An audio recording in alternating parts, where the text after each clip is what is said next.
the country that lives with the ocean, far out in the vast blue expanse of the Pacific Ocean. There is a chain of islands where millions of people wake up every day knowing something most of the world rarely thinks about. The ground beneath them could shake at any moment, and the ocean surrounding them could rise without warning. This is Japan, a nation built on the edge of one of the most powerful and unpredictable oceans on Earth. From space, Japan almost looks delicate, a thin string of islands stretching more than 3,000 kilometers across the Pacific. Mountains rise sharply from the coastline, leaving very little flat land. Cities are squeezed between steep hills and the restless sea. Yet more than 125 million people live here, and they have learned something remarkable. Instead of fearing the ocean, they learned how to survive beside it. But that relationship was not always peaceful. For thousands of years, the ocean around Japan has been both a provider and a destroyer. Ancient fishermen depended on it for food. Traders used it as a highway connecting Japan to the rest of Asia. Entire cultures and traditions were shaped by the rhythm of the waves. Yet the same ocean that fed them could also turn against them without warning. Because beneath the waters of the Pacific lies one of the most dangerous geological zones on the planet. Scientists call it the Pacific Ring of Fire. This massive horseshoe-shaped region circles the Pacific Ocean and contains more than 75% of the world's volcanoes. It is a place where gigantic tectonic plates constantly collide, slide, and grind against each other. Japan sits directly on top of several of these plates. That means earthquakes are not rare here.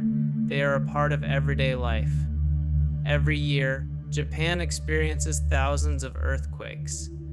Most are small tremors barely noticed by residents. But occasionally, the earth releases enormous amounts of energy, and when those earthquakes happen beneath the ocean floor, they can create something far more terrifying: a tsunami. Unlike normal waves, a tsunami is not just water moving across the surface. It is the entire ocean moving. When the seafloor suddenly shifts during an underwater earthquake, millions of tons of water are pushed upward. That energy spreads outward across the ocean at speeds reaching 800 kilometers per hour. Out in the deep sea, a tsunami may only be a meter high. Ships passing over it might not even notice. But as the wave approaches land, everything changes. The ocean floor becomes shallow, the water slows down, and the wave rises, sometimes into a towering wall of water capable of destroying entire cities.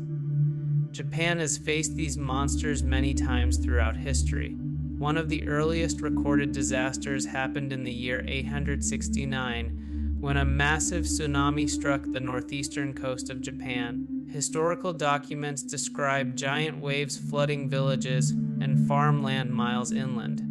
For centuries, survivors passed down warnings through stories. Do not build your homes too close to the sea. Run to high ground when the ocean suddenly retreats. But even with these warnings, the power of the ocean remained overwhelming. Then came March 11, 2011. A quiet afternoon suddenly turned into one of the most devastating disasters in modern history. At 24:06 p.m., the ground beneath Japan violently shook. The earthquake measured magnitude 9.0, making it one of the strongest earthquakes ever recorded on Earth. It occurred deep beneath the Pacific Ocean, off the coast of northeastern Japan near the Tōhoku region. Within seconds, Japan's advanced earthquake monitoring system detected the seismic waves. Automatic alerts were sent across the country. Phones buzzed. Television broadcasts switched to emergency warnings. High-speed trains immediately stopped. Factories shut down their machines. But the earthquake itself was only the beginning. Far out in the Pacific Ocean, the seabed had suddenly shifted upward by several meters. That movement displaced enormous volumes of water. the ocean was rising. A massive tsunami was racing toward Japan's coast. Emergency sirens began to echo across coastal towns. Loudspeakers urged people to evacuate immediately. Run to higher ground. A tsunami is coming. Some people had only 10 minutes. Then the horizon changed. Helicopter cameras captured the moment the ocean arrived. A dark wall of water surged inland, carrying houses, fishing boats, trucks, and entire buildings with it. Farmland turned into rivers. Roads vanished beneath swirling black water. In some locations, the waves reached heights of over 40 meters. Entire communities disappeared in minutes. The event became known as the 2011 Tōhoku Earthquake and Tsunami. More than 18,000 people lost their lives. Millions were left without electricity, water, or homes. The world watched in shock as the disaster unfolded. But what happened afterward revealed something extraordinary about Japan. Within months, rebuilding began, and Japan started preparing for the next tsunami, because the people of Japan understand something very clearly. The ocean will return. Today, Japan has become one of the most technologically advanced disaster-prepared nations on Earth. Along many coastal regions, enormous concrete seawalls stretch for kilometers. Some of these barriers are taller than a 3-story building. Their purpose is not to completely stop a tsunami, because that would be nearly impossible. Instead, they slow the water down and reduce its destructive power. Even a few extra minutes can allow thousands of people to escape to higher ground. But Japan's greatest defense is not concrete.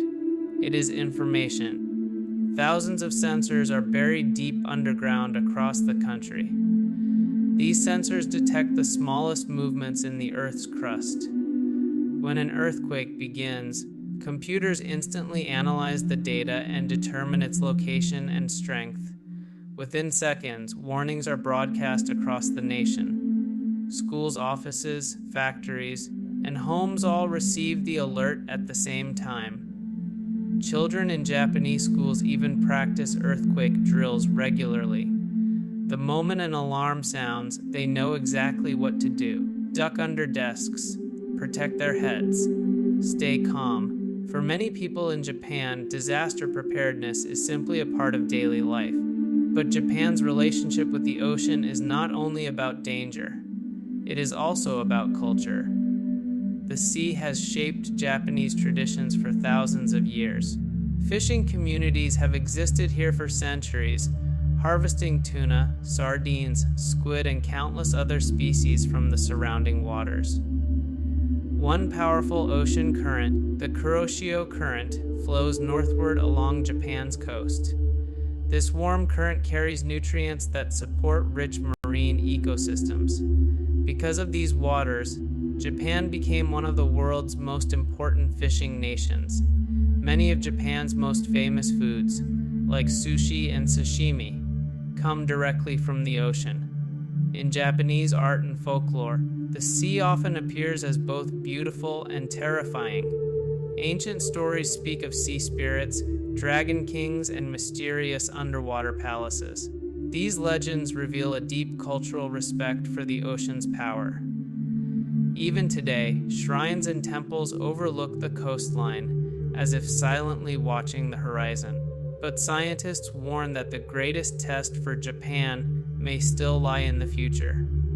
South of Japan is a massive underwater fault known as the Nankai-Tro. This region has produced enormous earthquakes every 100 to 150 years throughout history. Many experts believe another major earthquake could eventually occur there. If it does, it could generate a tsunami even larger than the one in 2011. That possibility is why Japan continues to invest billions of dollars into new technologies. Underwater sensors now monitor the seafloor. Satellites track changes in ocean levels. Researchers are even developing floating barriers and artificial islands designed to absorb tsunami energy. Japan is constantly preparing for a future where the ocean may once again test its resilience. Yet, despite all this danger, the people of Japan continue living beside the sea. Cities thrive along the coastline. Ships sail in and out of busy ports. Fishermen head out before sunrise, and children play near beaches where the Pacific waves roll gently onto the sand. Because for Japan, the ocean is not simply an enemy. It is also a source of life, a source of history, and a reminder that nature is far more powerful than any technology humans create. Japan's story is not just about earthquakes or tsunamis. It is about resilience, it is about adaptation, and it is about a nation that chose not to run from the ocean, but to learn how to live with it.